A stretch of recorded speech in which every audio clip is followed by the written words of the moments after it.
Pian jatkosodan käynnistymisen jälkeen tapahtui ensimmäinen siviileihin kohdistunut partisaani-isku. Ja viimeinen isku tapahtui itse asiassa hetki aseellevon jälkeen kesällä 1944. Tässä videossa vastaan kysymyksen siitä, että minkä ihmeen takia venäläiset partisaanit murhasivat, ryöstivät ja raiskasivat suomalaisia siviilejä Itä-Suomessa ja Lapissa vuosina 1941–1944. Minkä ihmeen takia tällaista sotilaallista terroria oikein harjoitettiin? Ensimmäisenä on syytä kuitenkin todeta tietyllä tavalla tällainen vastuunvapauslauseke. Tämä seuraava lista ei ole millään tosin täydellinen, kenties siitä on jäänyt jotain merkittävää poiskin, eikä se ole missään erityisessä tärkeysjärjestyksessä. Todellisuudessa partisaani-iskuja selittäviä syitä oli tasan niin monta erilaista kokonaisuutta, kun näitä iskujakin tapahtui, eivätkä kaikki syyt vaikuttaneet kaikkialla. Toisaalta huomionarvoissa on myöskin se, että partisaanisodankäynnin luonne myöskin muuttui 1941–1944. Alkuvaiheessahan kyse oli nimenomaan siitä, että Suomi ja saksalaiset hyökkäsivät, jolloin partisaanitoiminta liittyy tämän osalta vastarintasotaan, suomalaisten viivyttämiseen ja pysäyttämiseen toimintaa selustassa. Hyökkäysvaihetta seurasi puolestaan asemasotavaihe, jolloin partisaanitoiminnan luonne oli taas aivan toisenlainen. Ja kun sitten sodan suunta alkoi kääntymään 1943 alkaen, niin partisaanitoiminta kytkeytyi toisaalta sotilaallisessa mielessä tulevan suurhyökkäyksen valmisteluun.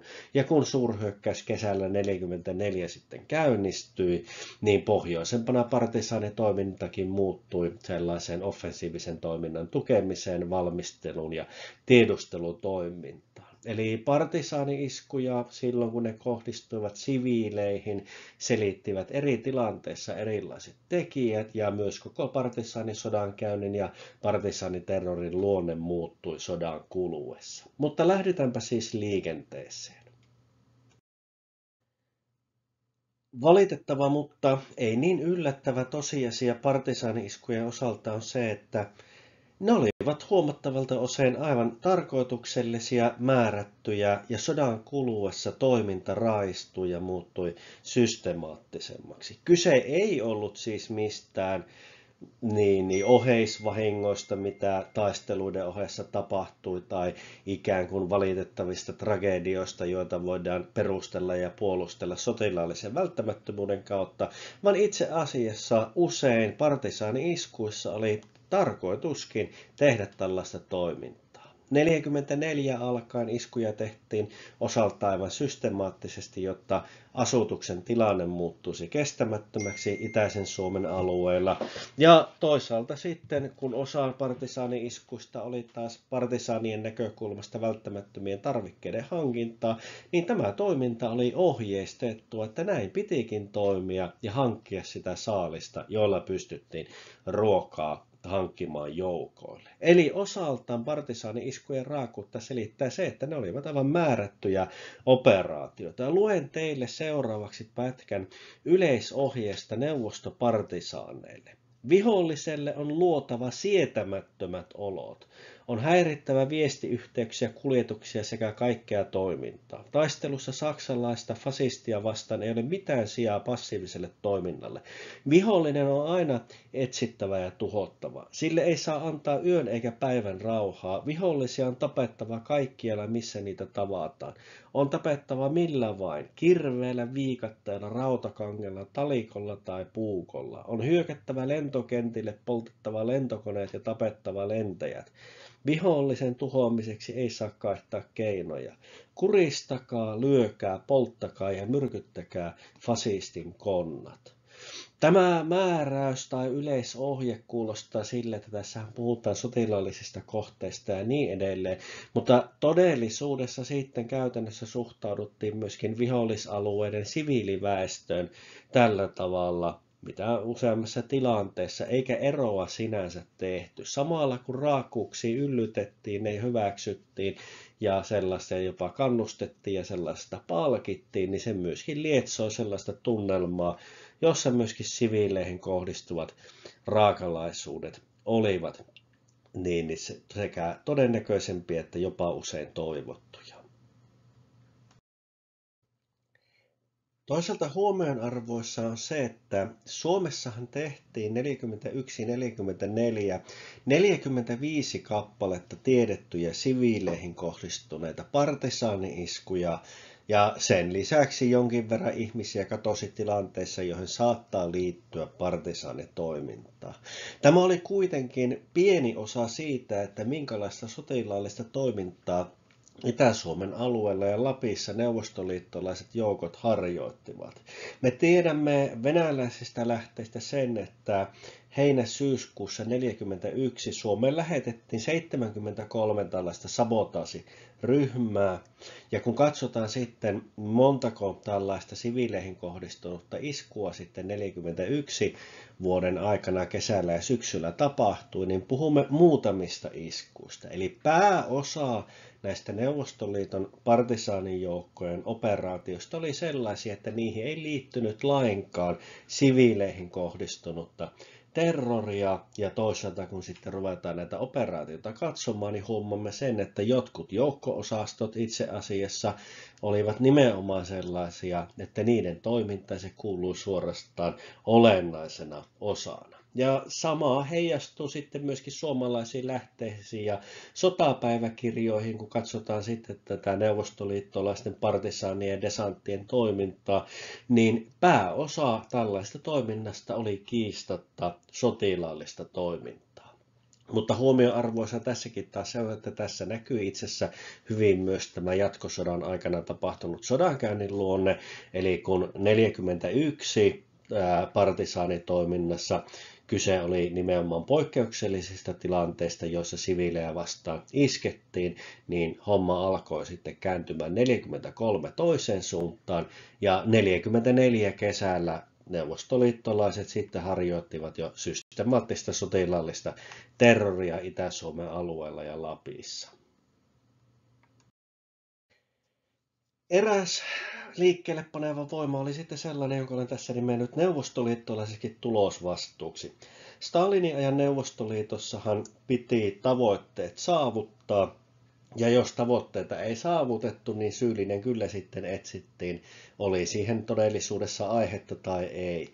Tämä tällainen pelolla hallitseminen ja se, että oli pakko onnistua, johti siihen, että mikä esimerkiksi neuvostotaloudessa aiheutti ongelmia, että kun tuotantotavoitteet olivat mahdottomia ja sitten vastuuhenkilöt olivat kirjaimellisesti hengestään vastuussa samalla, ja jos ei puoluetta pystytty miellyttämään, niin parhaassa tapauksessa ura oli siinä, mutta hyvin usein rangaistukset olivat paljon ankarampia, niin tämä tällainen neuvostoliittolainen tulosvastuu johti sitten kaikkialla systemaattiseen valehteluun.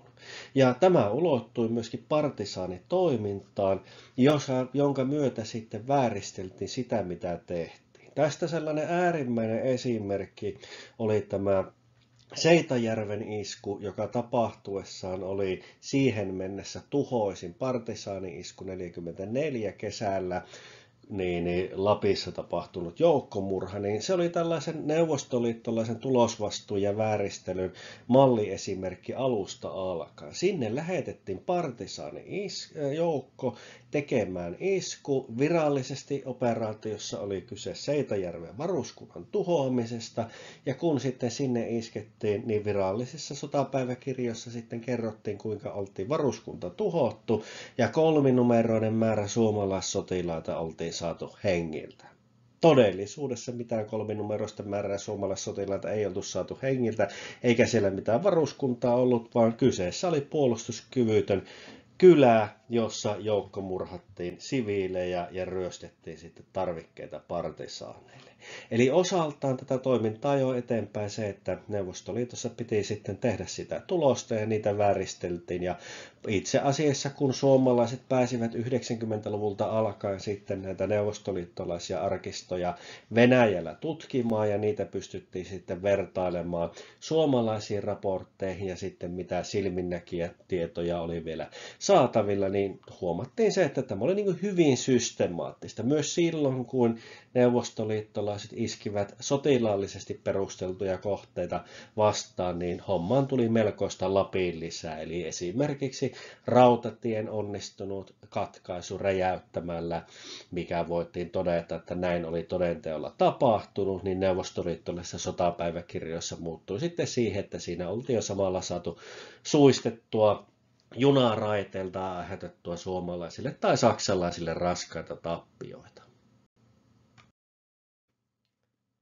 Tässä on kuva neuvostoliittolaisista partisaaneista jossain Itä-Karjalan alueella tai pohjoisempana jatkosodan alkuaikoina. Ja tämähän on melkoinen ryysyläisjoukko, jolla ei pääosin edes kunnon reppuja käytössään ole.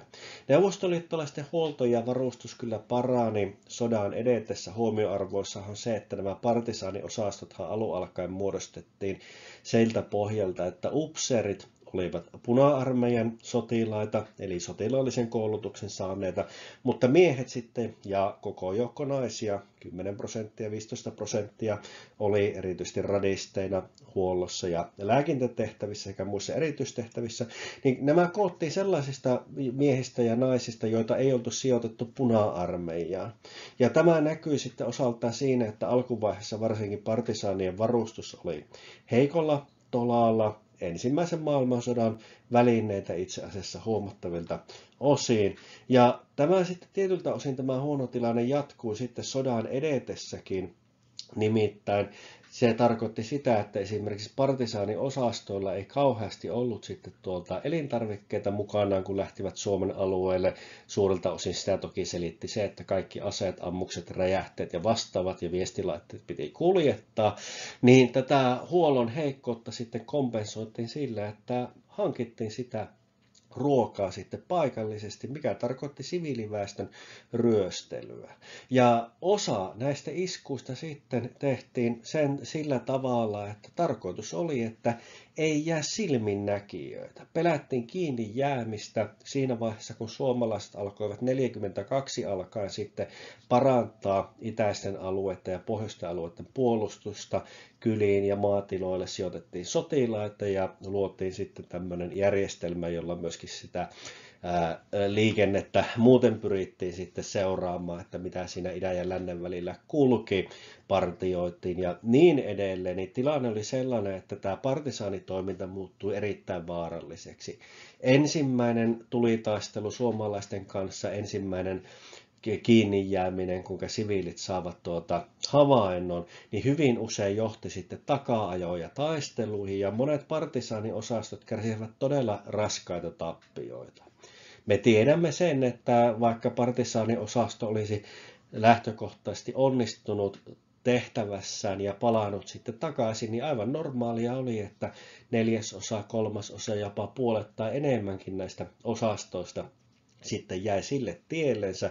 Varsinkin sellaiset suuremmat taisteluosastot olivat verrattain helppoja saada sitten kiinni. Ja osaltaan siis näiden iskujen raakuutta siis lisäsi se, että ei haluttu niitä silminnäkijöitä ja selvinneitä hälyttämään suomalaisia paikalle ja niin edelleen. Sellainen mielenkiintoinen historian tutkimuksen kysymys, johon itse en ole löytänyt vastausta, on katsoakseni se, että kuinka paljon itse asiassa, kun nämä partisaanit sitten menivät suomalaisiin kyliin ja sieltä otettiin sitten eläimiä, ruokaa ja muita tarvikkeita, niin meillä on säilynyt koko joukko anekdootteja siitä, että ne eivät aina tällaiset kohtaamiset johtaneet yhtään mihinkään veritöihin. Niin mielenkiintoinen kysymys itse asiassa oli, että kuinka paljon näitä elintarvikkeita siviileiltä sitten tosiasiallisesti ryöstettiin ilman, että se johti tappamiseen ja muuhun vastaavaan. Mutta tosiaan yksi selittävä tekijä oli se, että neuvostoliittolaisilla joukoilla huoltotilanne oli heikko, täällä Suomen puolella esimerkiksi ei harjoitettu käytännössä lainkaan sitä, että olisi pudotettu elintarvikkeita lentokoneilla, ja myöskään sitten neuvostoliittolaiset eivät kauheasti tehneet sitä, että olisivat valmistelleet tällaisia huoltotukikohtia selustaan, joista sitten tarvikkeita saatiin. Tämähän esimerkiksi oli suomalaisessa kaukopartiotoiminnassa aika perussettiä, että ensin sinne tehdään tämmöisiä maastokätköjä tai maastokätköjä tehdään, joista saadaan sitten tarvittavia täydennyksiä. Mutta tosiaan, piti hankkia tarvikkeita ja sitä saatiin siviilejä ryöstämällä helpoimmin, ja sitten silminnäkijöitä ei haluttu, koska ei haluttu, että suomalaiset joukot saavat sitten kiinni. Nykynäkökulmasta katsoen toinen maailmansota oli ylipäätään hyvin raaka sota.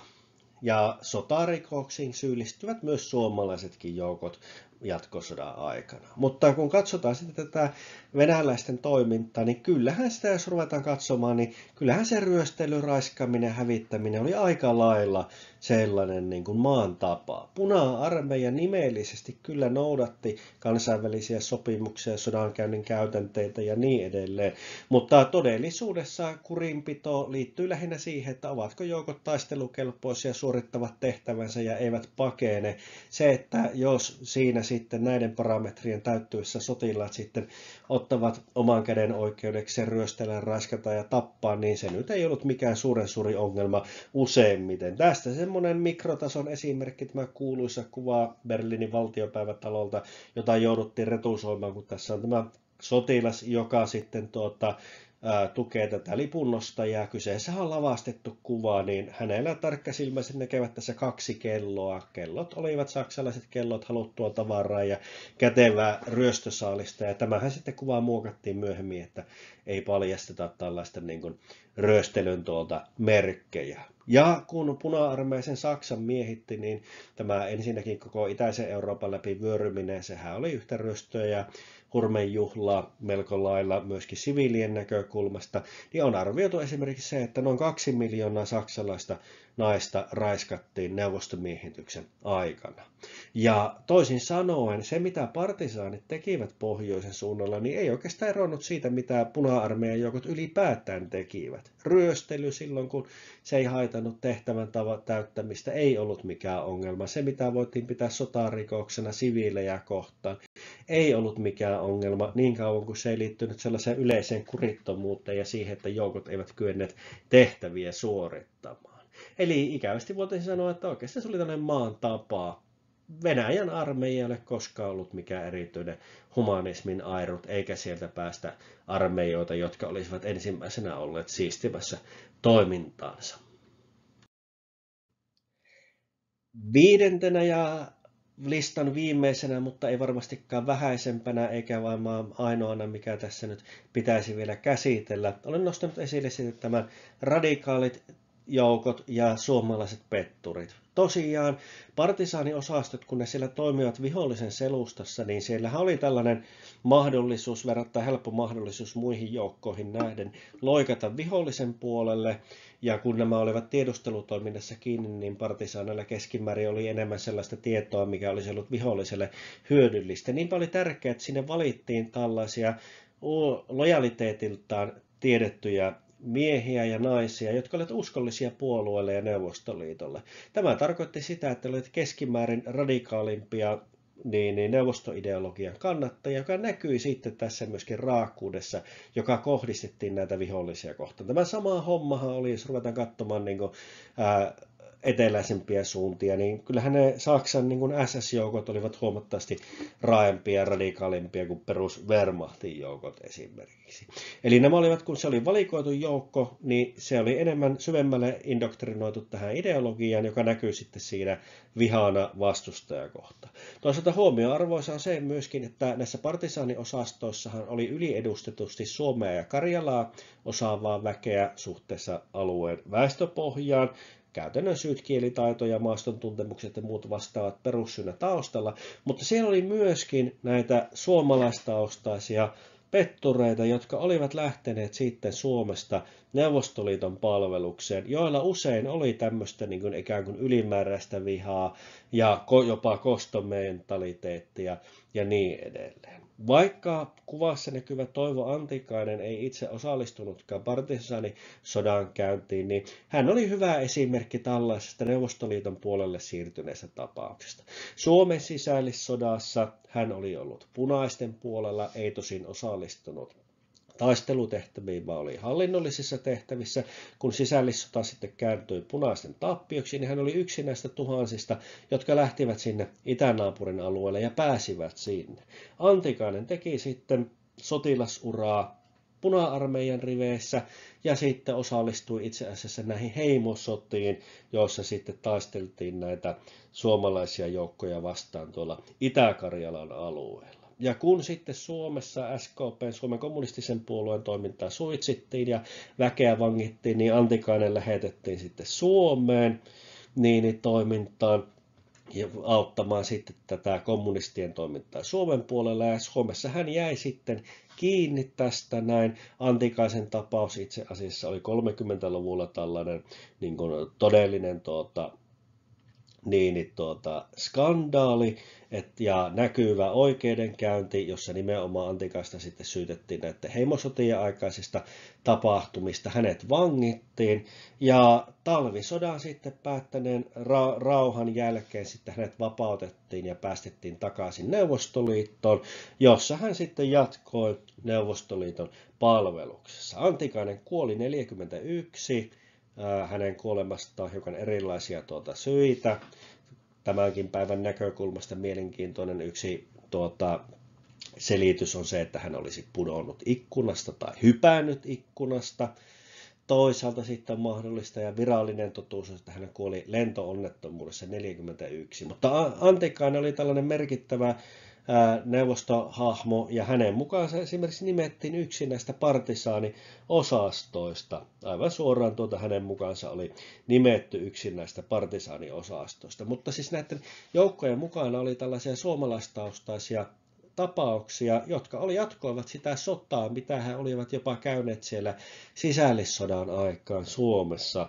Ja tämä tarkoitti sitä, että he olivat myöskin niin kuin radikaalimpaa väkeä. Huomioarvoisa tosiaan on se, että kun näissä partisaaniosastoissa oli suomalaisia ja karjalaisia muiden Neuvostoliiton väestöryhmien ohella, niin nämä osallistuivat aivan samalla tavalla sitten näihin raakkuuksiin kuin sitten enemmistönä olleet venäläiset. Eli osaltaan tätä partisaanisodan raakkuutta ruokki se, että nämä olivat lähtökohtaisesti ideologisesti jyrkempiä, ideologisesti radikaalimpia, ja sitten siellä oli tätä porukkaa, jotka olivat ikään kuin kostamassa tai käymässä sitä Suomen sisällissotaa uudessa vaiheessa ja niin edelleen.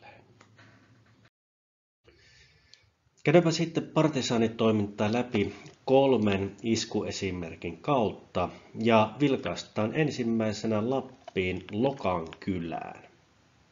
Lähinnä siviilien asuttama kylä joutui verisen joukkomurhan kohteeksi. Kylään oli toki sijoitettu sotilaita, mutta sotilaita oltiin sijoitettu sinne sen takia, että partisaanitoiminta oli kiihtynyt kesän aikana. Kyseessä ei ollut millään mittarilla sotilastukikohta, vaikkakin kun venäläiset sitten sotapäiväkirjamerkintöjään tekivät, niin tämä 14.7. isku, siinä raportoitiin kuinka Lokan varuskunta oli tuhottu. Vain viikkoa aikaisemmin 7.7. olivat venäläiset iskeneet Seitajärvelle ja toimeenpanneet sielläkin suoranaisen joukkomurhan. Tämä Lokan partisaani-isku on partisaani-iskujen synkässä historiassa kaikkein verisin. Siinä menehtyi 19 siviiliä ja 2 kylää vartioinutta sotilasta. Tilanne pohjoisessa siviilien näkökulmasta oli vaikea. Venäläiset olivat jo hyvän aikaa aikaisemmin iskeneet ensimmäisen kerran Suomen alueelle niin, että kohteena olivat käytännössä olleet vain siviilit, mutta tämä partisaanitoiminta se oli muuttunut tällaisen terroritoiminnan näkökulmasta järjestelmälliseksi jo edellisen vuoden aikana ja partisaani-iskut kiihtyivät sitten vuoden 1944 aikana. pohjoisessa tilannetta vaikeutti vartioinnin näkökulmasta se, että siellä ei oikeastaan ollut sellaisia rintamalinjoja, niin kuin mielikuvissa ajattelemme, että jos puhutaan rintamasta, niin siellä on juoksuhautoja ja bunkkeria bunkkerin viereen ja tällainen yhtenäinen puolustusvarustus. Sellaista ei pohjoisessa ollut, ei suomalaisten alueella, ei saksalaisten vastuualueella, eikä myöskään tuolla itänaapurin puolella, vaan kyseessä oli oikeastaan sellainen, että sodan osapuolilla oli tällaiset tukikohtaverkostot ja niitä sitten niiden välisiä alueita sitten partioitiin ja vartioitiin, mutta mitään yhtenäistä rintamalinjaa ei siinä mielessä ollut. Tämä tarkoitti sitä, että erityisesti silloin kun ei ollut lunta maassa, niin oli verrattain helppo suurtenkin osastojen livahtaa sitten vastustajan puolelle. Tätä hyödynsivät sitten neuvostoliittolaiset partisaanijoukot ja vakoilijat ja luonnollisestikin myöskin suomalaiset kaukopartiojoukot. Talvikaudellahan sitten tämä oli siinä mielessä helpompi tämä rajavartioitava, että verrattain yksinkertaisilla järjestelyillä voitiin sitten pitää huoli siitä, että rajan ylittäjät havaittiin ja pystyttiin sitten lähtemään takaa-ajoon.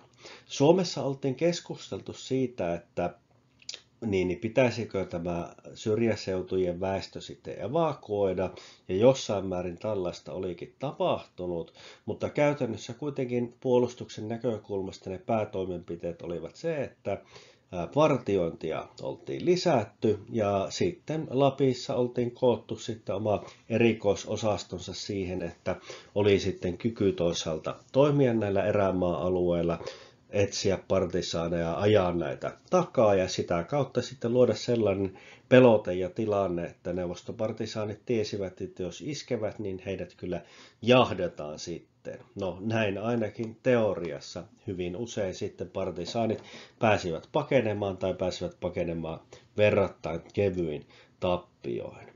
Lokkaa lähestyi heinäkuussa 1944 partisaaniosasto Stalinets. Lokan kylän haavoittuva asema tiedettiin ja itse asiassa kyläläiset olivat ihan pyytäneetkin, että heidät evakuoitaisiin, mutta viranomaiset eivät olleet tähän suostuneet. Suomen sotavuosien ajalta on itse asiassa lukuisia esimerkkejä siitä, että sotilas- ja siviiliviranomaisten yhteistyö ei oikein toimi tai toimii kauniisti sanottuna puutteellisella tavalla. Ja tämä oli havaittavissa myöskin sitten, mitä tulee näihin itäisiin rajaseutuihin ja siviiliväestön evakuoimiseen partisaaniuhan takia. Nimittäin Lapin läänin maaherra itse, Kaarlo Hiililä, hän oli vastustanut sitä, että erämaakyliä ryhdyttäisiin tyhjentämään siviileistä. Hän vetosi siihen, että se olisi oikeastaan tällaista ikään kuin luovuttamista ja annettaisiin viholliselle periksi ja se heikentäisi sitten maanpuolustustahtoa. Hiililä sanoi näin, vaikka sotilaat olivat sen sijaan sitä mieltä, että partisaanivaaran takia pitäisi sitten kyllä ehdottomasti ryhtyä erämaakyliä evakuoimaan.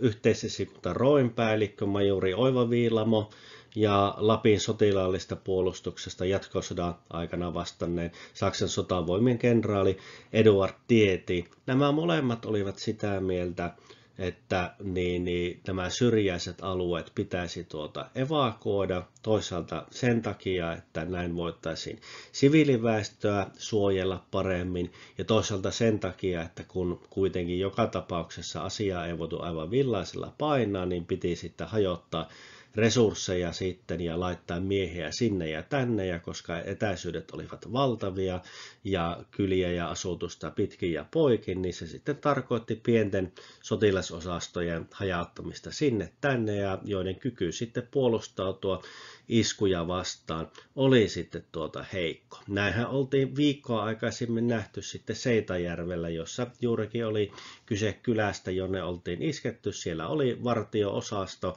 mutta kun nämä partisaanit pystyivät hyökkäyksessä huolella valmistelemaan, odottamaan sopivaa hetkeä ja suuretkin osastot pystyivät verrattain huomaamatta paikasta toiseen liikkumaan, niin nämä pienet vartiot olivat sitten käytännössä tällaisia, enemmänkin voisi sanoa, että ikään kuin hälytyskelloja, että siellä on sotilaita, jotka pystyvät vähän pistämään vastaan, mutta mitään todellista voimaa sitten suurten partisaaniosastojen torjumiseen ei ole, vaan toivo on sitten siinä, että saadaan hälytys- ja apujoukkoja sitten toisaalta.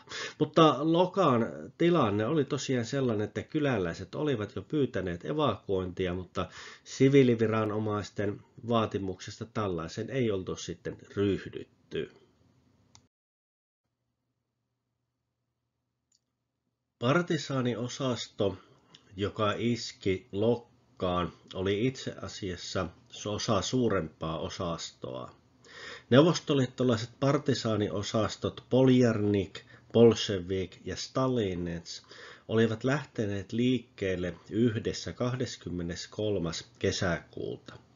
Nämä etenivät huomaamatta suomenpuoleiselle alueelle, jonne sitten nämä osastot tekivät myöskin kätköt. Ja sen jälkeen Bolševik ja Poljarnik lähtivät sitten etenemään kohti Seitajärveä, jonne sitten neuvostopartisaanit olivat sitten iskeneetkin 7. päivä heinäkuuta. Neuvostoliittolaisille oli hyvin tiedossa se, että nämä kylät olivat siviilikohteita, koska alueella oli ollut heikäläisten tiedustelutoimintaa jo aikaisemminkin. Samoin on huomattava se, että partisaaniosastoja myöskin auttoi Neuvostoliiton puolelle menneitä loikkareita, jotka olivat siis suomalaistaustaisia, jotka olivat syystä tai toisesta niin itsenäisyyden alkuaikoina sitten itänaapurin puolelle menneet. Osasto Stalinets, johon kuului 76 henkeä, joukossa myöskin naisia, eteni sitten kuitenkin pidemmälle tai toiseen suuntaan kuin sitten nämä osastot Poljarnik ja Bolševik, jotka iskivät sinne Seitajärvelle, ja Stalinets saapuikin sitten Lokan kylän seudulle. Se saapui alueelle hiukan tavoiteaikataulua myöhemmin. Virallisestihan neuvostoliittolaisessa propagandassa kyse oli siitä, että alueella oli suomalainen varuskunta. Kuitenkin totuus oli neuvostoliittolaisille hyvin tiedossa.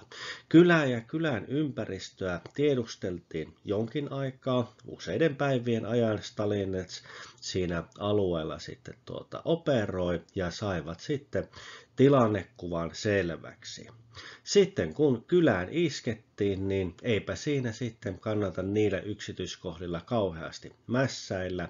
Kylän pieni vartio-osasto yllätettynä, ei sillä ollut mitään kykyä suojata kylää tällaiselta hyökkäykseltä, ja niinpä neuvostoliittolaiset pääsivätkin sitten iskemään tuhoisasti. Siviilit murhattiin siinä, missä ammuttiin myöskin sotilaita. Raaimpana verilöylynä sitten se, että kuinka neuvostoliittolaiset polttivat kellarin joukon sinne paenneita lapsia.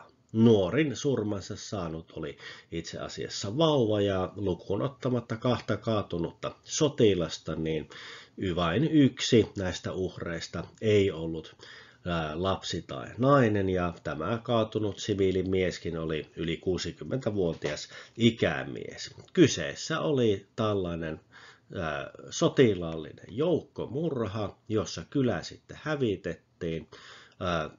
Osasto Stalinetsille myöskin kyseessä oli se, että näin hankittiin tarvittavia elintarvikkeita, ruokaa ja muuta, koska varustus, millä neuvostoliittolaiset partisaanit sitten tuonne rajan taakse lähetettiin, niin oli hyvin niukkaa.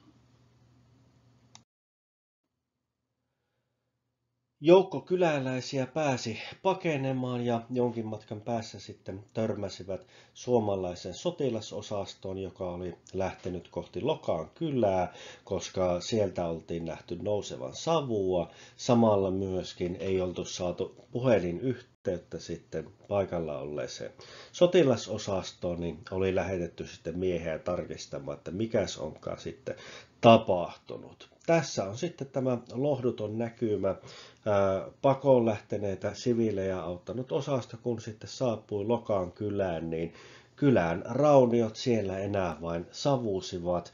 Tämä Lokaan kylän isku sen lisäksi, että se oli siviiliuhrien määrässä kaikista pahin partisaani-isku, niin sen lisäksi se oli siinäkin mielessä normaalia tavanomaista raaempi, että siinä myöskin tämä kylä polttamalla poltettiin maan tasalle. Kyseessä oli hävityssota, jota venäläiset kävivät itäisen Suomen alueelle, joka tarkoitus oli ajaa sitten siviiliväestö sieltä pois.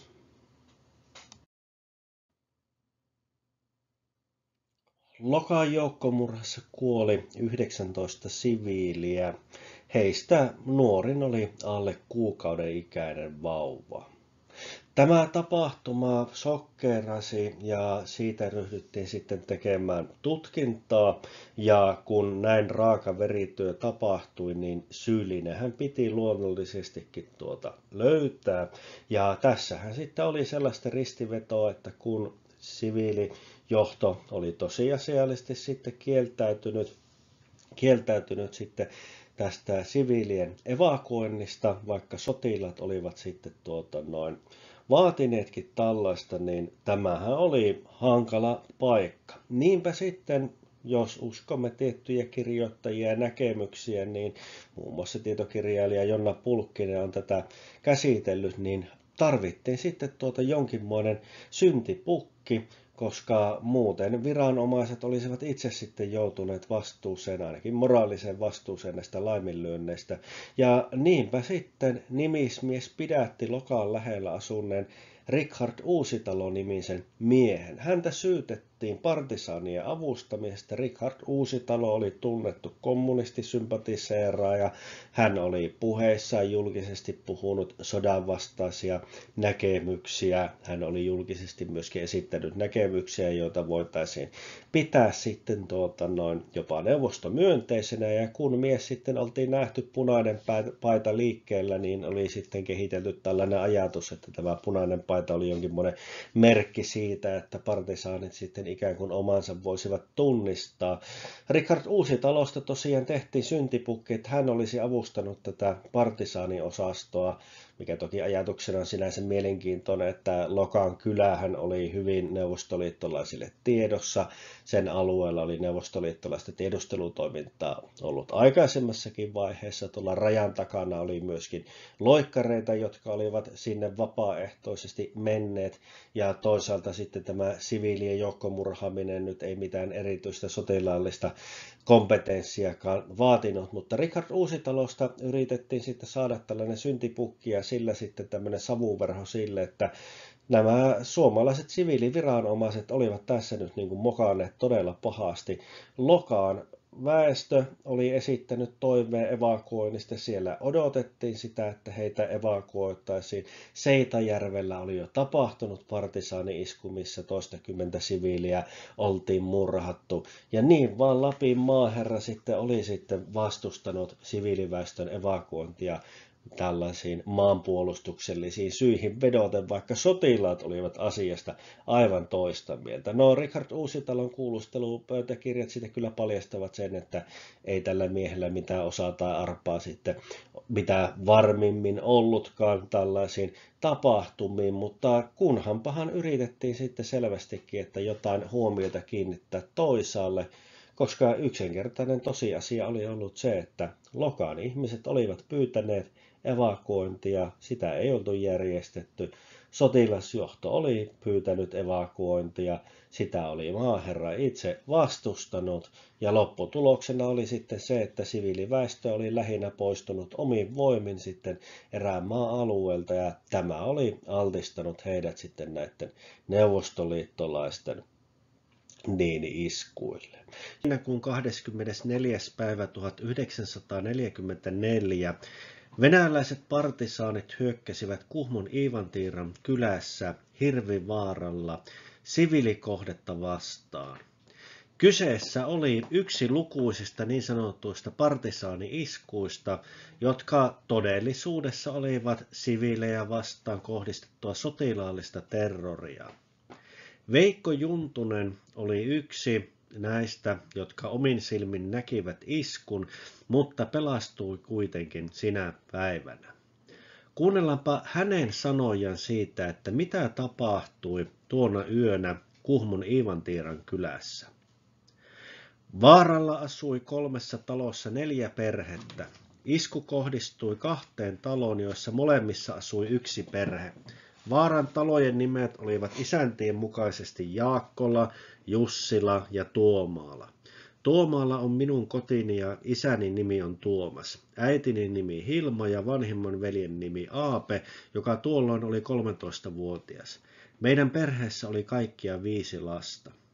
Elettiin puutteen ja pelon aikoja. Kaikesta oli puute. Äitikin yritti laittaa jotakin eväsreppuun tuon kohtalokkaan päivän aattona, sillä isän piti lähteä isompien poikien kanssa 4 kilometrin päähän luonnonniitylle heinän tekoon.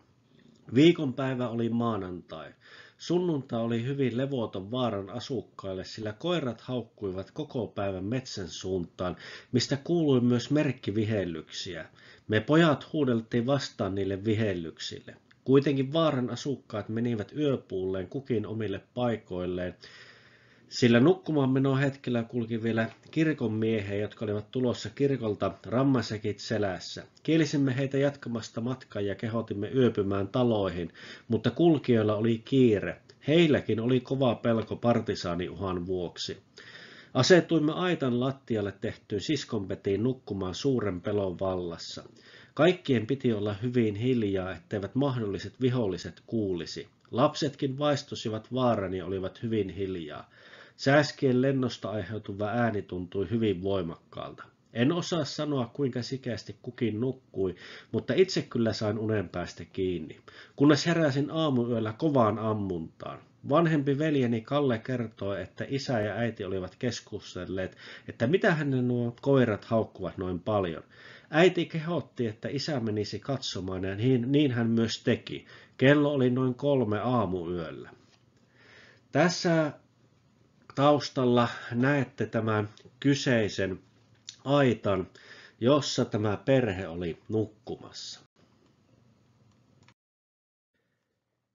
Kesä 1944 oli partisaani-iskujen verisin kesä. Ne kiihtyivät samaan aikaan, kun Neuvostoliitto oli aloittanut Karjalan kannaksella suurhyökkäyksen. Ohessa on kuva Suomussalmelta edellisenä kesänä tapahtuneen partisaani-iskun uhrien hautajaisista. Suomen itärajan tuntumassa ja itse asiassa verrattain kaukanakin, mitä Lapin alueisiin tulee, niin siellä elettiin pelon vallassa. Partisaanitoiminta oli kiihtynyt ja iskuja tapahtui. Ennen tätä Kuhmon iskua viikkoa aiemmin oli tapahtunut myöskin erittäin vakava verityö. Partisaanitoiminta kytkeytyy osaltaan siihen, että kun Neuvostoliitto oli viimein aloittanut pitkään pelätyn suurhyökkäyksen, niin pohjoisessa partisaanit sitten myöskin aktivoituivat entisestään. Osaltaan toiminta oli sotilaallista tiedustelua, mutta huomattavilta osin se oli puhdasta siviileihin kohdistunutta mielivaltaista terroria, jonka yhteydessä myöskin siviiliasutuksia ryöstettiin. Tuona kohtalokkaana yönä aamuyöllä kello 3 aikoihin Tuomaalan isäntä Tuomas astui aitan ovesta ulos. Siellä hän havaitsi 3 partisaania, jotka olivat huomaamatta päässeet aivan aitan välittömään läheisyyteen. Tuomas pyysi, että nämä eivät vahingoittaisi syyttömiä asettomia ihmisiä, mutta venäläiset eivät antaneet armoa. Isäntä Tuomas ammuttiin, kun aikanaan sitten ruumiita ryhdyttiin tutkimaan ja keräämään, niin Tuomaalan isännän päästä löytyy 9 luodinreikää ja koko joukko konepistoolin luoteja oli laskettu myös muualle häneen. Yksi partisaaneista oli hypännyt aitan ovella ja avannut tuleen tarkoituksena ampua kaikki siellä aitan lattialla maanneet, nukkuneet ihmiset, mutta kuten aikaisemmin kuulimme tämän silminnäkijän kertomusta, niin Veikko vältti näiden luotien osuman, vaikka sitten hänen ympärillään muu perhe suurimmalta osin kuoli ja haavoittui. Partisaanit iskivät myöskin muualle ja samaan aikaan sitten avasivat tuleen Jaakkolassa, joka oli naapuritalo. Ja siellä murhattiin 4 tyttöä, joista nuorin oli vain 2-vuotias pikkulapsi. Myöskin heidän isoäitinsä haavoittuu vakavasti ja hän kuoli myöhemmin näihin vammoihinsa, jotka sai partisaanien luodeista. Tämä tapahtui hyvin nopeasti. 3. tilan osalta partisaanit eivät välittömästi sinne hyökänneet. Sieltä ihmiset pääsivät pakenemaan. Laskeutui syvä hiljaisuus ja kun noin parisen tuntia oli kulunut, partisaanit olivat häipyneet teille tietämättömille.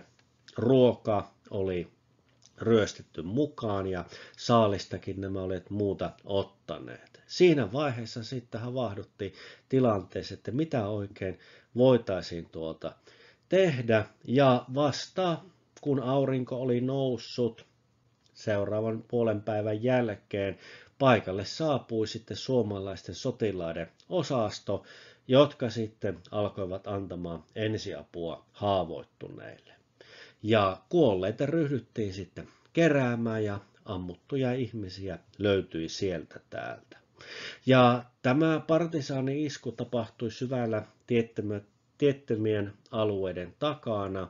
Nimittäin lähin maantie oli lähes 20 kilometrin päässä ja sinne pitäisi sitten haavoittuneet saada, jotta heille voitaisiin saada apua. Partisaanit olivat kadonneet erämaahan. Tämä heinäkuun 24. päivän isku on jäänyt verisempien ja tunnetumpien partisaani-iskujen varjoon, mutta Iivantiiran kylälle se oli tragedia. Veikko Juntunen, jonka ääntä kuulimme tuossa aluksi, hän jäi orvoksi, kuten siskonsa ja 2 veljeäänkin myös. Tilanne 1944 kesällä Suomessa oli monelta osin vaikea ja tämä kytkeytyy sitten sellaiseen, joka itse asiassa monet ovat unohtaneet, jos ei ole henkilökohtaisia tai sukukytköksiä näihin tapahtumiin.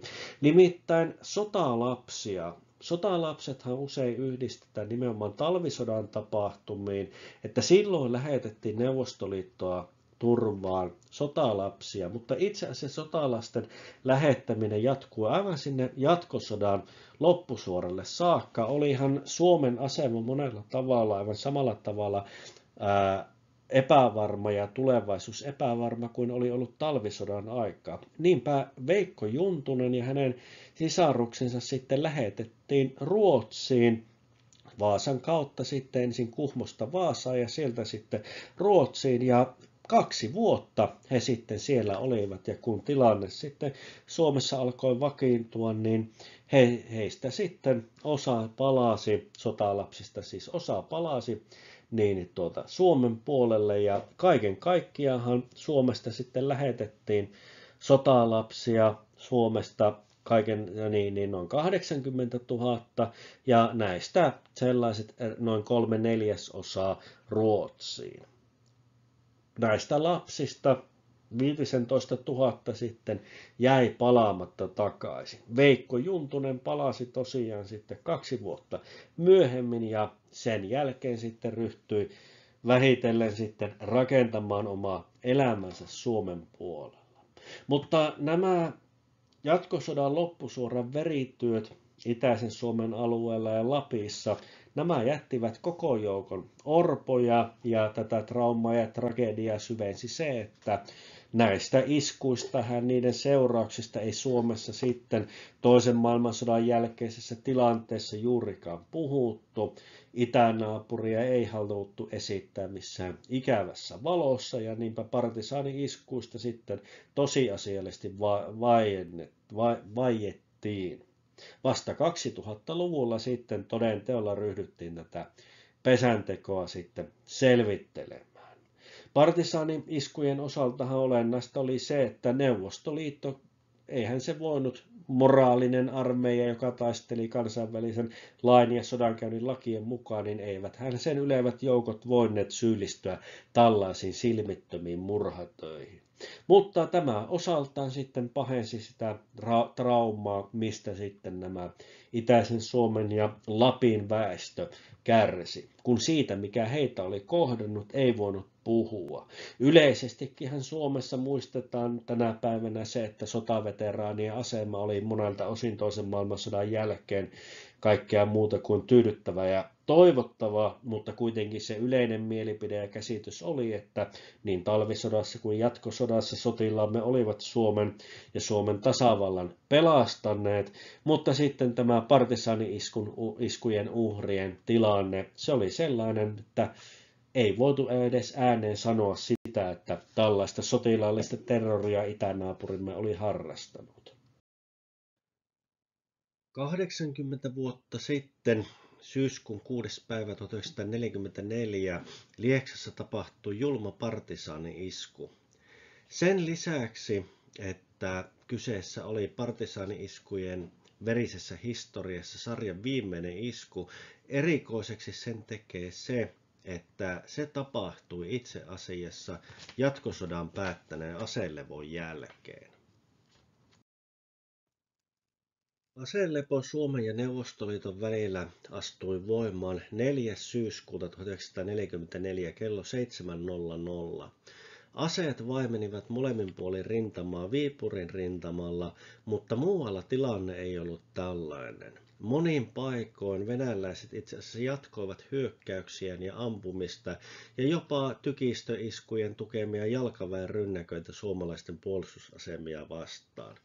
Se, että miksi venäläiset jatkoivat vuorokauden vielä heidän tykistön ja hyökkäysten loppuessa kello 7 mennessä 5. päivä 9. niin sitä me emme itse asiassa varmuudella tiedä. Ehkä venäläiset halusivat näyttää pienemmälle kaapin paikan, että me voimme tehdä mitä haluamme. Ehkä kyse oli itän naapurin puutteellisesta tiedonkulusta ja viestiyhteyksistä. Mutta oli tilanne mikä tahansa, niin ampuminen vaimeni 5. päivä syyskuuta, mutta tappaminen ei siihen kuitenkaan loppunut. Itärajan asukkaille aselepo oli suuri helpotus, sillä laajalla alueella ihmiset olivat joutuneet elämään jatkuvien partisaanihyökkäysten pelossa. Partisaanihyökkäykset olivat käynnistyneet kesällä 1941 jatkosodan alkaessa ja niitä jatkui sitten aina jatkosodan loppua kohden ja ne kiihtyivät voimakkaasti sitten kesän 1944 aikana. Mutta nyt aseet olivat vaienneet ja voitiin huokaista helpotuksesta, vai voitiinko sittenkään? Lieksan Nurmeksen alue oli itse asiassa näitä partisaani-iskujen kohteita, jotka ovat sellaisessa yleisessä tietoisuudessa vähän jääneet taustalle.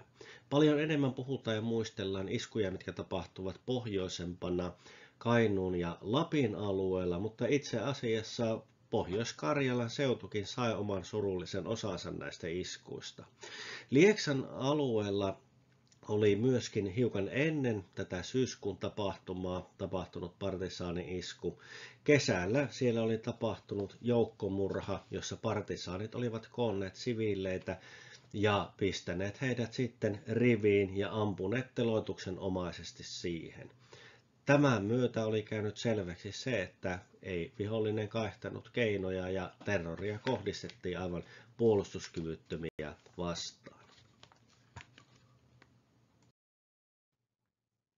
Partisaani-iskut olivat siis kohdanneet Lieksan ja Nurmeksen alueita aikaisemmassakin vaiheessa, mutta kun aselepo 4. päivä syyskuuta sitten solmittiin, niin alueella huokaistiin helpotuksesta. Nimittäin havaintoja oli siitä, että aselevon myötä partisaaniosastot olivat lähteneet liikkeelle ja alkaneet palaamaan sitten rajan taakse Neuvostoliittoon.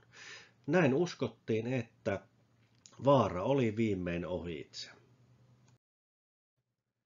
Sitä, kuinka tapahtumat tuona kohtalokkaana päivänä etenivät, ei itse asiassa tarkalleen ottaen tunneta. Nimittäin jokainen partisaanien uhri, joka paikalla oli, menehtyi ja partisaanit pääsivät loppujen lopuksi pakenemaan paikalta. Mutta meillä on säilynyt tieto siitä, että minkälaiset nämä iskun jälkimainingit olivat.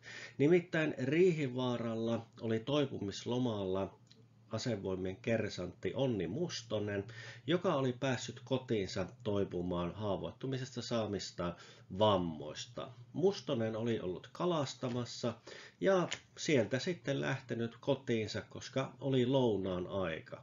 Hän kuuli kaukaa, kuinka kotitilan suunnalta kuului ammuntaa ja Mustonen oli tämän jälkeen sitten juossut paikalle ja kohdannut sitten tragedian, joka oli hänen perheensä osaksi sattunut. Hän näki koko kotiväkensä tapettuna ruokapöydän ympäristössä ja pitkin pirttiä. Venäläiset olivat tappaneet Heikki Penttisen 50 vuotta, Helmi Penttisen 42 vuotta, Maire Kortelaisen 12-vuotiaan tytön, Ritva Penttisen, joka oli vain 2-vuotias, häntä oltiin ammuttu päähän ja Anna Mustonen 50-vuotias oli myöskin surmattuna. Hetkeä myöhemmin sitten huomattiin, että Ritva Penttinen oli itse asiassa hengissä, mutta hän kuoli sitten näihin päävammoihinsa, jotka oli saanut niin parisen kuukautta myöhemmin sairaalahoidossa. Partisaanit olivat ryöstäneet paikan, sieltä oltiin viety rahaa, vaatteita, kenkiä ja ruokaa, paikkoja oltiin särjetty ja sotkettu ja radio ja kello oli rikottu. Tilanne oli sellainen, että pian paikalle myöskin saapui muitakin, mutta partisaanit olivat menneet tiehensä. Näitä kun lähdettiin jäljittämään, niin heidän jäljiltään sitten löytyi muutakin ryöstösaalista, mitä nämä olivat hylänneet taukopaikoilleen. Mutta koska aselepo oli voimassa, niin partisaanien perään ei lähdetty tositarkoituksessa heidät tuhotakseen, vaan käytännössä se seurattiin vain se, että nämä sitten vetäytyivät Neuvostoliiton puolelle. Tämä Riihivaaran isku oli viimeinen partisaani-isku Suomen alueella. Mutta minkä ihmeen takia partisaanit iskivät siviilikohdetta vastaan ja ennen kaikkea miksi tämä tapahtui siinä vaiheessa, kun aseleposopimus oli jo voimassa? No, me emme itse asiassa tarkalleen ottaen tiedä. Neuvostoliittohan ei oman propagandansa mukaan minkäänlaatuisiin sotarikoksiin syyllistynyt. Partisaanitoiminta, kun sitä oli, niin se kohdistui sotilaskohteisiin ja vain sotilaallisesti perusteltuja kohteita vastaan, ja siinä ei sitten hyveellinen puna-armeija mitään rikoksia harrastanut. Käytännössä me kuitenkin tiedämme, että kyseessä oli systemaattinen terrorikampanja, jolla vaikutettiin raja-alueiden väestöön. Mutta miksi tällainen isku tehtiin siinä vaiheessa, kun sotatoimien piti päättyä?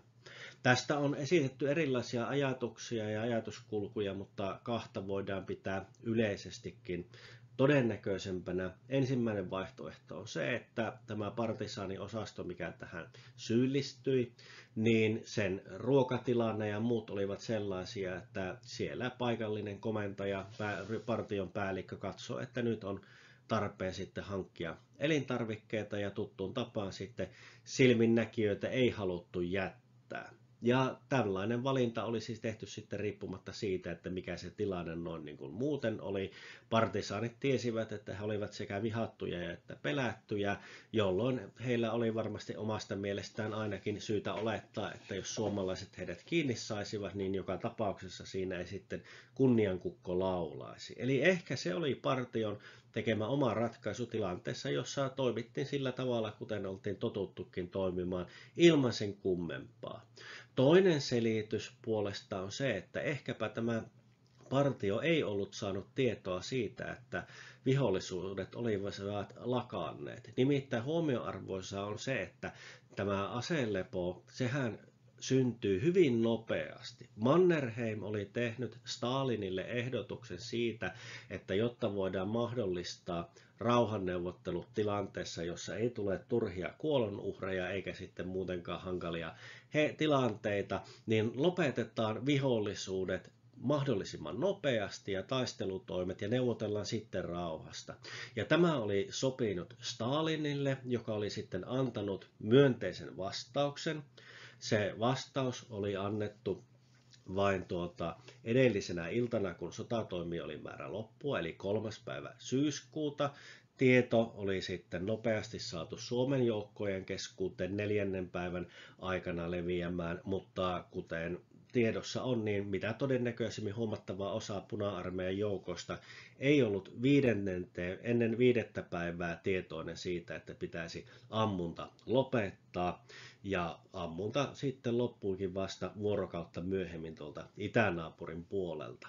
No tässä on sellainen tilanne, että itänaapurin osaltahan radiolaitteet ja muut olivat, no jos nyt eivät primitiivisiä, niin eivät ainakaan aivan sitä parasta mahdollista laatua, mitä sitten esimerkiksi Länsimaalla tai Suomella oli käytössä, ja nämä partisaanit hyvin usein tosiasiallisesti toimivat tilanteessa, jossa heillä oli hyvin huonot viestiyhteydet sinne omien alueelle.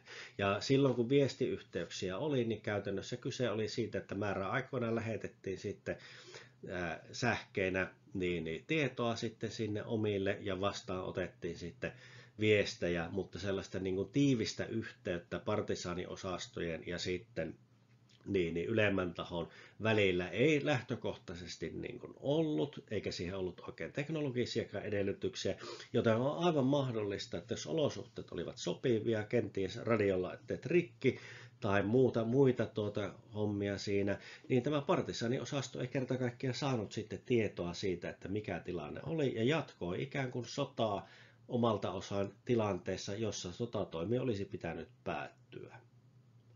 Nämä 2 pääselitysmallia molemmat ovat aivan mahdollisia, mutta kun ottaa huomioon sen, että edes Puna-armeijan tykistöosastot eivät selvästikään olleet aivan tilanteen kartalla vielä, mikä toki voi olla tosiaan selityksenä myöskin se, että siellä ei kauheasti kiirehdittykään viestiin toimittamisessa, niin on aivan mahdollista, että yksi partisaaniosasto tällä tavalla oli sitten sokkona ja ei tiennyt, mitä laveammin on tapahtunut. Tämä Riihivaaran isku partisaani-iskujen viimeisenä jäi kuitenkin historian hämäriin sellaisena, mitä voisi sanoa oikeastaan kahdesti vaietuksi. Kylmän sodan todellisuudessahan Suomessa ei kannattanut puhella ja muistella ja kirjoitella turhaan mitään itänaapuria ärsyttävää, joten nämä partisaani-iskujen tapahtumat niin ylipäätään vaiettiin. Niistä ei juuri puhuttu, vaikka sitten haavoittuneille ja niin edelleen sitten kyllä annettiin asian kuuluvia korvauksia ja tunnustettiin sinänsä nämä tapahtumat sodassa tapahtuneeksi, mutta näistä ei ollut soveliasta puhua. Eli käytännössä paikallistietona perheiden ja sukujen traditioissa ja kertomuksissa nämä elivät ja historiankirjoituksessa hyvin varovaisesti näitä käsiteltiin, mutta että nämä tietyiltä osin voi sanoa, että painettiin villaisella aina sinne Neuvostoliiton romahtamiseen saakka. Tämä Riihivaaran isku puolestaan oli tuplasti ikävä, koska siinä tämä maailman moraalisin armeija oli syyllistynyt sotarikokseen sotatoimien ollessa virallisesti loppu, joten se oli vielä kiusallisempi. Ja niinpä tämäkin sitten jäi hämäriin, ei minään yhden sodankäynnin viimeisenä vaiheena, vaan sitten tällaisena kiusallisen kokonaisuuden vielä kiusallisempana loppukaneettina. Ja vaikka Riihivaaran iskun uhreille sitten 60-luvulla muistolaatta laitettiinkin, niin sellaista suurempaa muistelua tai asioiden esille nostamista ei tapahtunut ennen kuin vasta sitten Neuvostoliiton romahdus ja kylmän sodan päättyminen mahdollistivat avoimen asioiden käsittelyn. Viholliselle on luotava sietämättömät olot. On häirittävä viestiyhteyksiä, kuljetuksia sekä kaikkea toimintaa. Taistelussa saksalaista fasistia vastaan ei ole mitään sijaa passiiviselle toiminnalle. Vihollinen on aina etsittävä ja tuhottava. Sille ei saa antaa yön eikä päivän rauhaa. Vihollisia on tapettava kaikkialla, missä niitä tavataan. On tapettava millä vain, kirveellä, viikatteella, rautakangella, talikolla tai puukolla. On hyökättävä lentokentille, poltettava lentokoneet ja tapettava lentäjät. Vihollisen tuhoamiseksi ei saa kaihtaa keinoja. Näin kuului neuvostoliittolainen yleisohje neuvostopartisaaneille. Lopuksi siinä luki: kuristakaa, lyökää, polttakaa ja myrkyttäkää fasistin konnat. Jatkosodan aikana itäisen Suomen alueella tehtiin koko joukko niin sanottuja partisaani-iskuja vuosina 1941-1944. Ne kohdistuivat yli 40 siviilikohteeseen, joista yli 30 oli itäsuomalaisia ja lappilaisia kyliä. Lähemmäs 200 siviiliä menetti näissä iskuissa henkensä.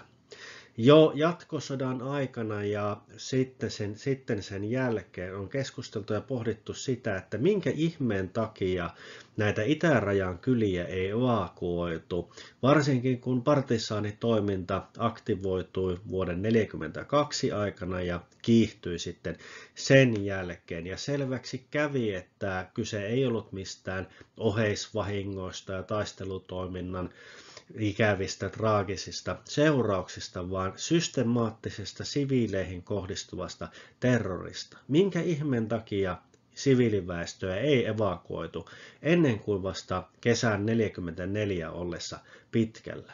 Tässä esityksessä käyn läpi näitä seikkoja sekä käsittelen yleisellä tasolla myöskin partisaanisotaa, siihen liittyvää toimintaa ja niin edelleen.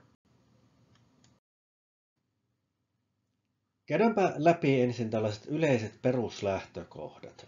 Partisaanisotaa täällä pohjoisessa oli siis jatkosodan ilmiö ja partisaanitoiminta alkoi kesällä 1941 ja jatkui vielä hetken aselevon jälkeen kesällä 1944. Kuitenkin hyökkäyksen pääpainopiste oli kesinä 1943 ja 1944. Eli siinä vaiheessa, kun sitten jo lähestyttiin asemasotavaiheen loppua. Hyökkäyksen painopiste oli Pohjois- ja Itä-Suomessa, lähinnä Kainuun, Lapin ja Kuusamo-Salla-akselin alueilla, mutta partisaanihyökkäyksiä tehtiin myöskin tuohon hiukan etelämmäksi Suomen Karjalan alueelle. Kaiken kaikkiaan tunnettuja partisaanihyökkäyksiä tapahtui 45. Siviiliuhrien määrä vaihtelee hiukan arviosta toiseen, mutta puhutaan yli 180. Se, miksi näissä nyt on vähän varianssia, niin yksi syy on se, että kaikissa tilanteissa aina ei ole laskettu heitä, jotka ovat sitten menehtyneet selvästi myöhemmin vammoihinsa.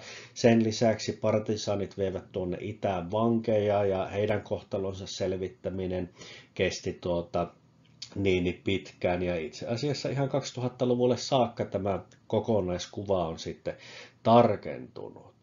Sodan jälkeen myöskin näistä tapahtumista vaiettiin ja itse asiassa sodankaan aikana niin kun näitä ei kauhean laajasti uutisoitu, koska ei haluttu levittää sellaista tietoa, joka olisi levittänyt epävarmuutta ja pelkoa. Ja sodan jälkeen sitten taas poliittiset syyt johtivat siihen, että näistä tapahtumista ei sitten keskusteltu eikä puhuttu, eikä mitään esimerkiksi sotarikostutkintoja virallinen Suomi koskaan käynnistänyt tai vaatinut. Kyseessä oli se, että se mitä täällä pohjoisessa oikein tapahtui, niin eiväthän nämä partisaanien iskut millään tavalla olleet sotilaallisesti perusteltuja ja ne olivat puhdasta tällaista siviiliväestöön kohdistuvaa terroria ja hävittämistä ja sen lisäksi se oli vielä erityisen raakaa. Siihen kuuluu ryöstelyn, murhaamisen, tappamisen ohella myöskin raiskaukset ja niin edelleen.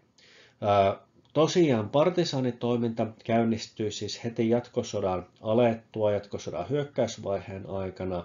Ja kun sitten rintamalinjat vakiintuivat, niin kylien suojaaminen alkoi sitten vuoden 1942 aikana. Mutta mitään laajamittaisia evakuointeja ei tosiaan tapahtunut. Ainoa hiukan laajempi poikkeus oli se, että Kainuun suunnalla ja nimenomaan tuolla Suomussalmen suunnalla sitten joitakin alueita lopulta sitten tyhjennettiin. Mutta mitään laajamittaista itäisten alueiden evakuointeja ei tapahtunut. Kun partisaanitoimintaa tarkastellaan sitten hiukan laajemmassa kontekstissa, niin on syytä laittaa tämä siihen perspektiiviin, mihin se kuuluu.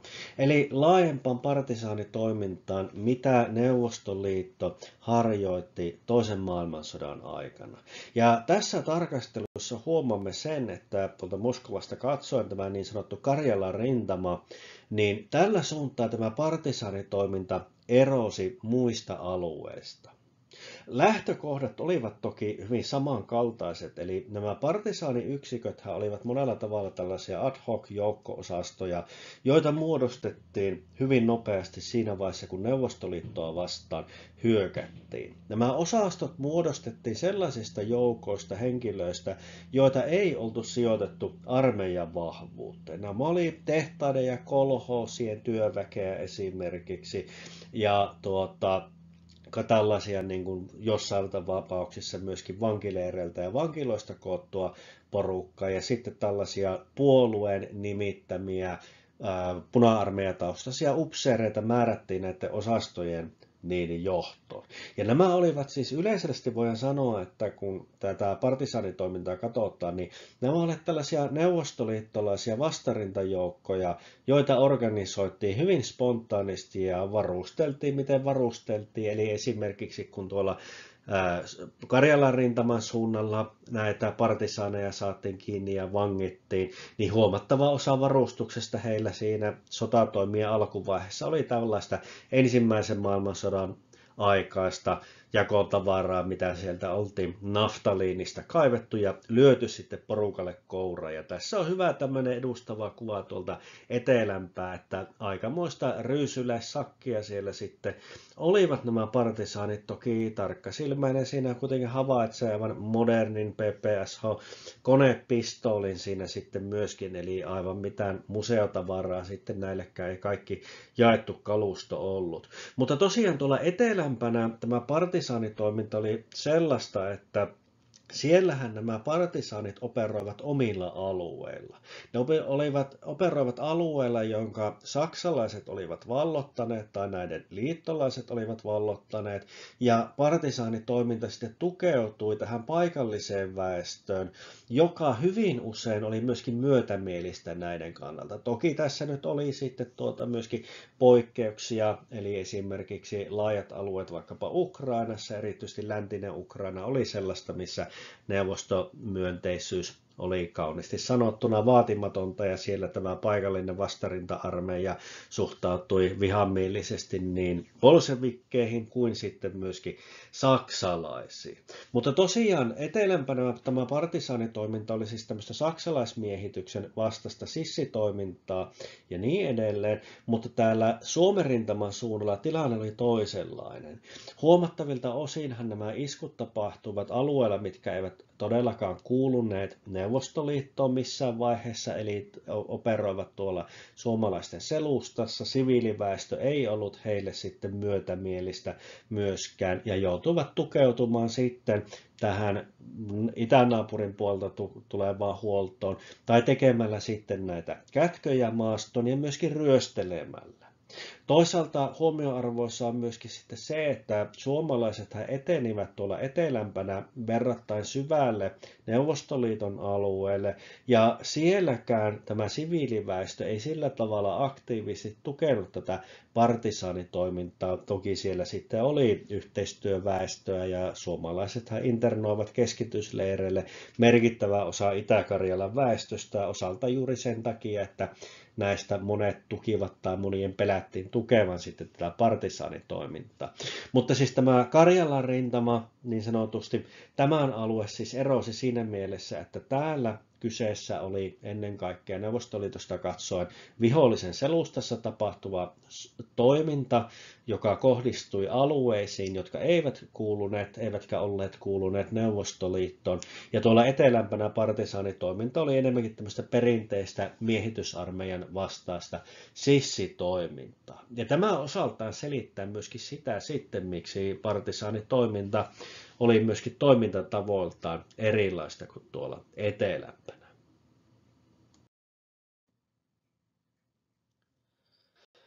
Karjalan rintaman partisaaniosastojen perustamismääräys annettiin heinäkuun alussa 1941.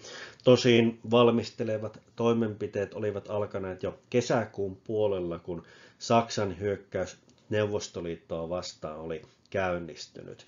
Huomioarvoissa on se, että nämä partisaaniosastot, vaikka olivat hyvin läheisessä yhteistyössä Puna-armeijan kanssa ja rajavartioon, niin kyse oli kuitenkin erillisestä Neuvostoliiton asevoimien osasesta. Sitä johdettiin omista esikunnista käsin. Komento oli tietysti ylijohto keskitetty sinne Moskovan suunnalle, mutta sitten tämän Karjalan rintaman osalta tärkein komentopaikka oli tässäkin kartalla näkyvä Belomorsk. Tässä näkyy karkeasti tuo asemasotavaiheen rajanvedot, että mitä alueita suomalaiset ja saksalaiset sitten tuolla idempänä kontrolloivat. Alkuvaiheessa tosiaan nämä partisaaniosastot muodostettiin siis väestä, jotka eivät olleet Puna-armeijaan sijoitettuja tehtaiden kolhoosien työläisiä ja niin edelleen. Upseeristo sieltä sitten valikoitiin Puna-armeijan piiristä ja tällä tavalla hommaa sitten lähdettiin pyörittämään ja varustus oli hyvin kirjavaa. Siinä aiemmassa kuvassa näkyi partisaaniosasto, joka kulki jossakin tuolla Karjalan suunnalla tuossa vaiheessa, niin siinä esimerkiksi näkyy, että eihän näillä miehillä ollut edes mitään kunnon reppujakaan. Varustus oli sitä, mitä oltiin vanhoista varastoista saatu riivittyä ja sitten siviilivälineitä. Partisaanien tehtävinä olivat sissitoiminta, sabotaasi ja tiedustelu noin yksinkertaista. Käytännössä kun ruvetaan katsomaan, niin tämä kytkeytyy siihen, että mikä se kulloinenkin sodankäynnin tavoite ja vaihe oli. Eli kun näitä partisaaniosastoja 41 sitten perustettiin ja laitettiin toimintaan, niin kyseessä oli se, että viivytettiin tätä suomalais-saksalaista hyökkäystä, toimittiin siellä selustassa, hyökättiin huoltoyhteyksiä vastaan ja niin edelleen. Ja sitten kun jatkosota etenee asemasotavaiheeseen, rintamat vakiintuu, partisaanitoiminnasta tulee sitten tällaista linjojen läpi soluttautumista ja painopiste on nimenomaan pohjoisessa ja perussyy on se, että kun siellä ei ole tällaisia yhtenäisiä rintamalinjoja, niin vastustajan selustaan soluttautuminen niin idästä länteen kuin lännestä itäänkin on sitten paljon helpompaa kuin tuolla etelässä, jossa on yhtenäiset asemat, niin siitä tulee sellainen perussodankäynnin muoto.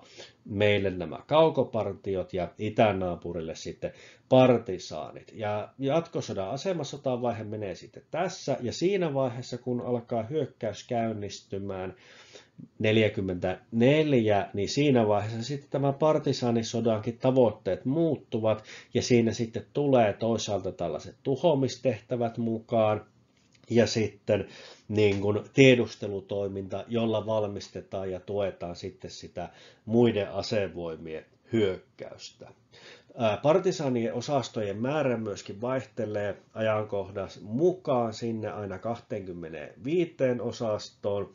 Käytännössä koulutettujen joukkojen määrä on tyypillisesti siellä 1500–2000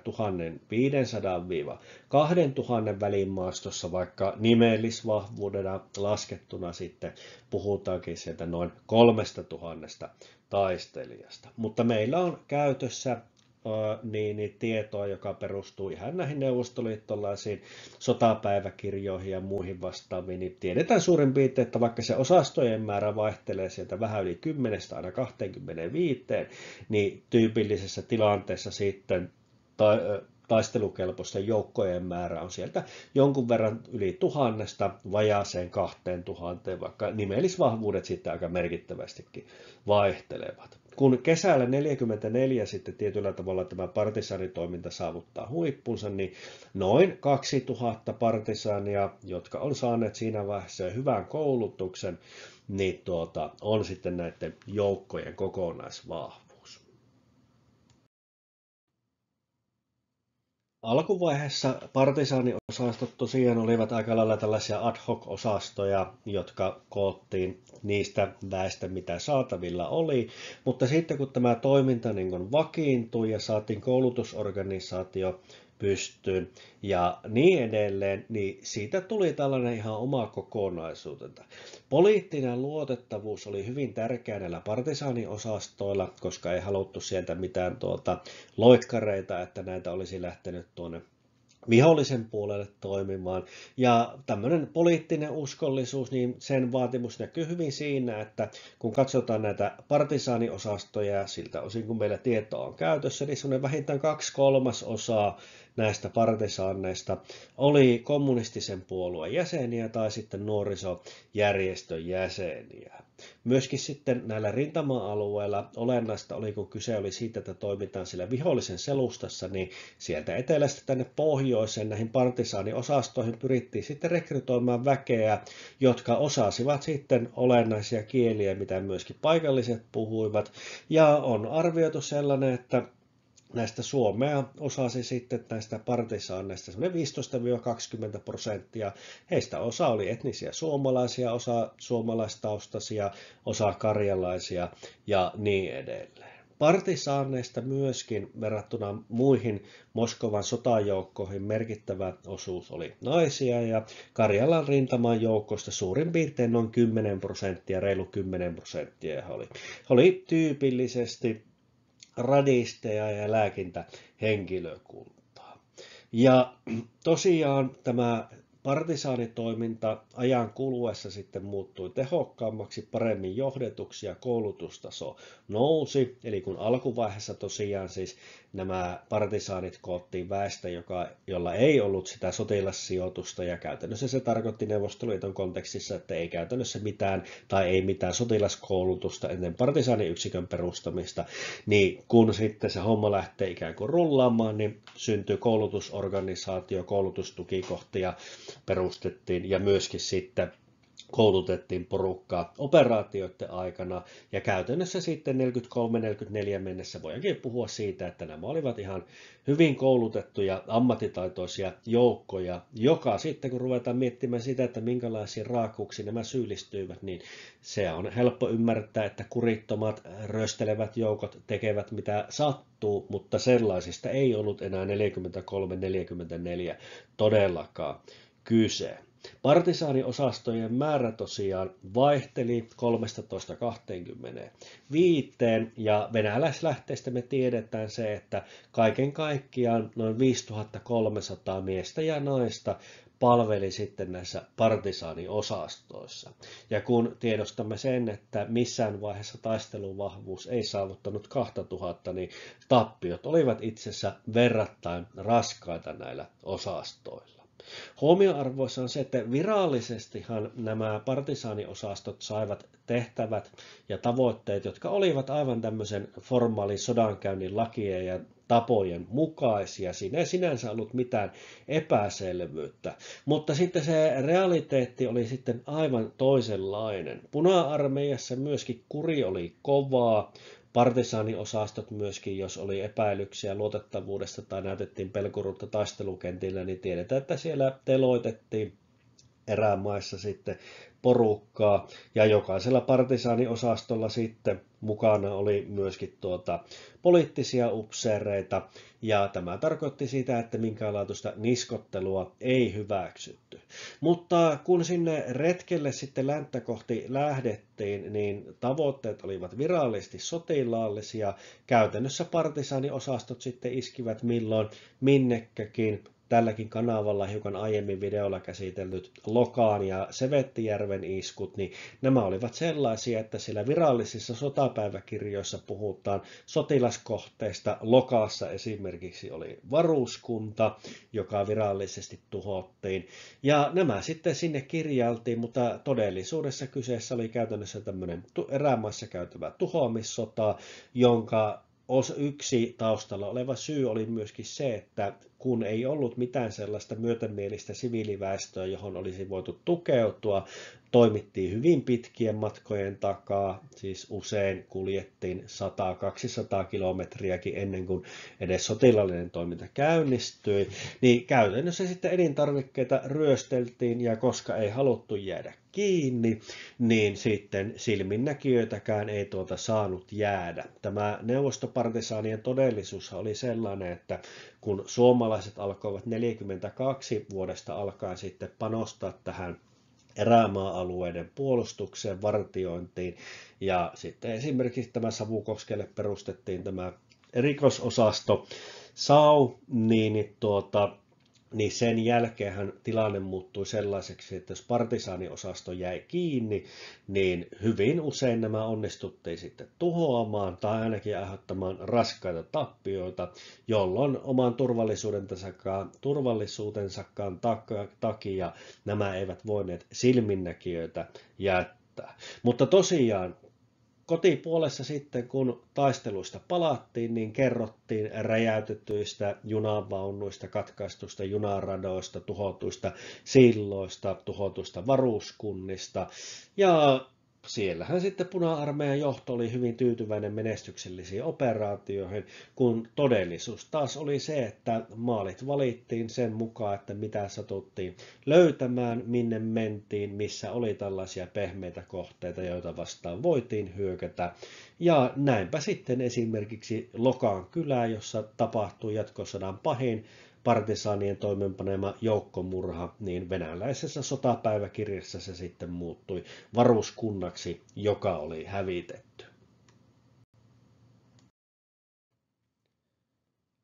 Miksi sitten siviiliväestöä ei tyhjennetty? Ensinnäkin se lähtökohta oli se, että kun Suomi lähti sitten hyökkäämään jatkosodassa kohti itää ja Saksa eteni puolestaan pohjoisempana, niin silloinhan kyse oli siitä, että tarkoitus oli lyödä Neuvostoliitto. Ja tällaisessa tilanteessahan oli selvää, että kun se Neuvostoliitto sitten voitetaan ja saadaan sitten rajat sellaisen kuntoon, kun niitä legitiimeinä sitten halutaankaan pitää, niin eihän tätä siviilien evakuointia siinä todellisuudessa tarvitse miettiä ja murehtia. Tilanne kuitenkin oli se, että kun sitten pohjoisessa hyökkäys alkaa hyytymään 41 loppuvuotta kohden, niin sen jälkeen sitten aletaan elämään tilanteessa, jossa sitten siirrytään siihen asemasotavaiheeseen ja nämä pohjoisen valtavat etäisyydet tekevät sen rajan kontrolloinnin mahdottomaksi. Niinpä jo 42 sitten aletaan esittämään tällaisia ajatuksia siitä, että jotain niin kuin pitäisi tehdä. Pohjoiset alueethan ovat saksalaisessa sotilashallinnossa, se on myöskin muistettava, eli Lappi ja osa Oulun läänistä oli Natsi-Saksan sotilashallintoaluetta, jossa oli suomalainen siviilihallinto. Ja tämä osaltaan vaikutti siihen, että miten tilanteessa toimittiin, eli se oli sitä saksalaisten vastuualuetta, jolloin tuolta Helsingistä katsottuna oli sitten vähän helpompi vilkuilla jonnekin muualle. Kuitenkin tämä pohjoisen alueen sotilaskomentaja, kenraali Edward Dieti, hän oli vaatinut yhdessä eversti Oiva Villamon kanssa, että pohjoiseen lähetettäisiin niin kuin joukkoja suojaamaan siviiliväestöä. Saksalaiset informoivat Suomea, että he ei pysty irrottamaan joukkoja tähän siviiliväestön suojaamiseen, että suomalaisten pitäisi näin tehdä. 42-43 ollaan yhteyksissä suomalaiseen sotilasjohtoon ja siviilihallintoon siitä, että tällaiselle olisi niin kuin tarvetta.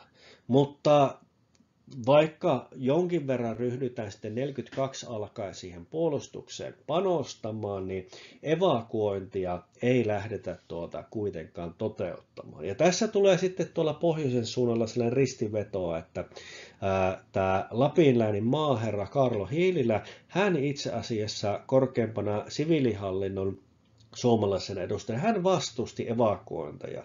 Ja se perussyy oli maanpuolustustahto. No mikä tässä oli, niin oikeastaan se perustui kahteen ajatuksen siitä, että jos siviiliväestö vedetään sieltä niin kuin pois, niin silloin annetaan itänaapurille se, mitä itänaapuri haluaa. Eli hyväksytään, että Suomi ei pysty puolustamaan näitä itäisiä alueita ja itänaapurin hävityssota saavuttaa tavoitteensa, kun suomalaiset sitten se evakuoinneilla viimeistelee. Toisaalta sitten Hililällä oli myös sellainen ajatus, että kun erämaa-alueita ei tyhjennetä, niin silloin nämä rintamalla olevat sotilaat, niin he sitten taistelevat paremmin, kun ei sitten tietävät, että jos puolustus murtuu, niin siellä on sitten jo lähellä näitä omia siviilejä.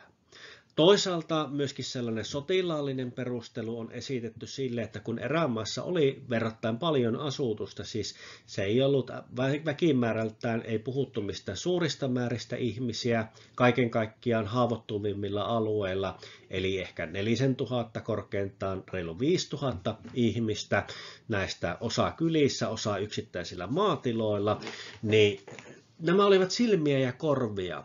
Että kun ihmisiä siellä sitten pidettiin, niin nämä pystyivät havaitsemaan partisaanitoimintaa ja muuta.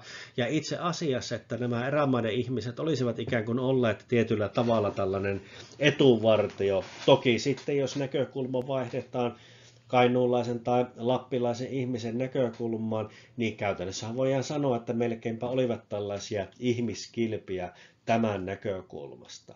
Mutta tärkeää on tosiaan se, että sotilaat kyllä esittivät näitä vaatimuksia, että siviiliväestö pitäisi siirtää turvaan, koska näiden puolustaminen on kerta kaikkiaan niin kuin mahdotonta. Et ei ole niin paljon joukkoja saatavilla, että se raja voitaisiin turvata, ei ole niin paljon joukkoja saatavilla, että jokaista kylää ja tilaa voitaisiin vartioida, että väistämättä se on tällaista reaktiivista toimintaa, että odotetaan, että jossain tulee hälytys ja siihen sitten reagoidaan. Ja tämä oli se, niin kuin, se tilanne.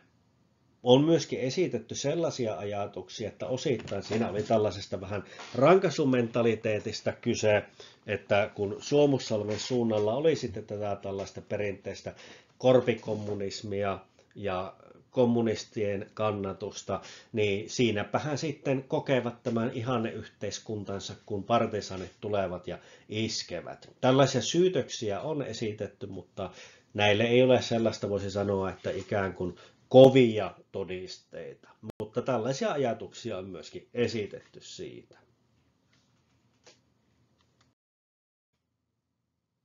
Tosiaan pohjoiset ja itäiset alueet olivat suurimmalta osin tällaista saksalaiskomennossa ja saksalaisten vastuulla olevaa periferiaa, jonka turvallisuus oli tietyllä tavalla helppo ohittaa tuolta Helsingistä katsoen. Toisaalta pitää muistaa, että kyse oli nimenomaan tästä ei-evakuoinnista, koska joukkoja kyllä asetettiin näille alueille. Eli kun tämä erikoisosasto perustettiin Savukosken alueelle, niin siinä oli 500 sotilasta, ja kesällä 1944 Kuhmon, Lieksan ja Pielisjärven alueelle niin siirrettiin noin 4200 sotilasta selusta-alueiden varmistamiseen. Eli kyse ei ollut siitä, että nämä alueet olisi tyystin laiminlyöty, kaikkea muuta, vaan ennen kaikkea siitä, että alueita ei tyhjennetty. Partisaanitoiminta tosiaan aktivoitui jo 1942 vuodesta alkaen kunnolla, ja siviilithän siinä sitten loppujen lopuksi kärsivät. Huomioarvoisa on myöskin se, että tosiaan tilanne tuolla etelämpänä oli aivan erilainen. Rintama-alueet mahdollistivat sitten paremman rajan kontrollin, ja oli melko lailla mahdotonta sitten näiden partisaanien toimia suomalaisten selustassa. Siellä sitten toki oli sitten desantteja, vakoilijoita ja niin edelleen, mutta sellaista laajamittaista sotilaallista toimintaa ei etelämpänä ollut.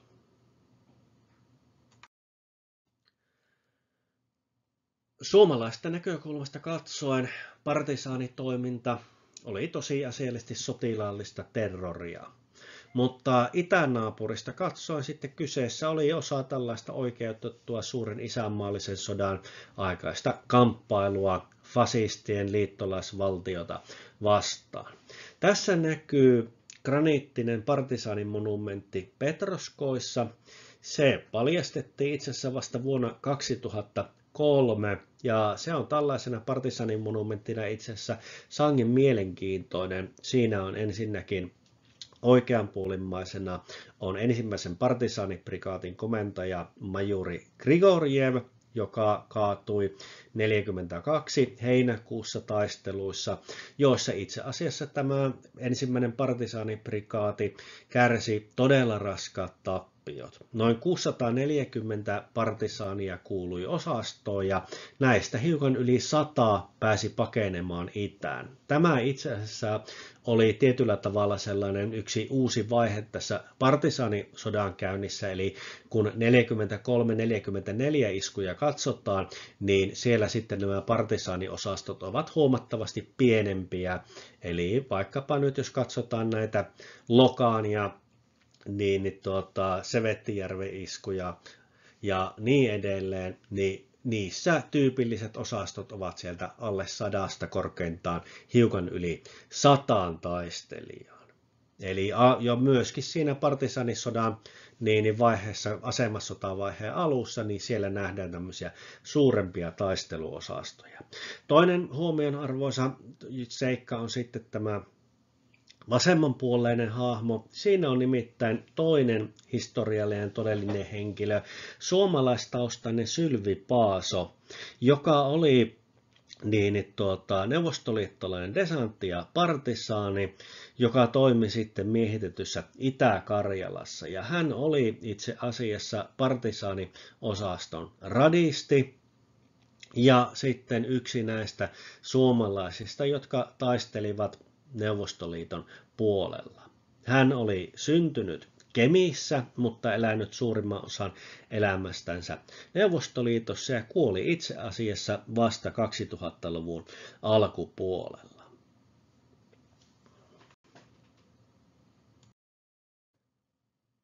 Kiitoksia mielenkiinnosta. Totuttuun tapaan lopussa sitten videoita, jotka liittyvät aihepiiriin. Laittakaa kanava seurantaan.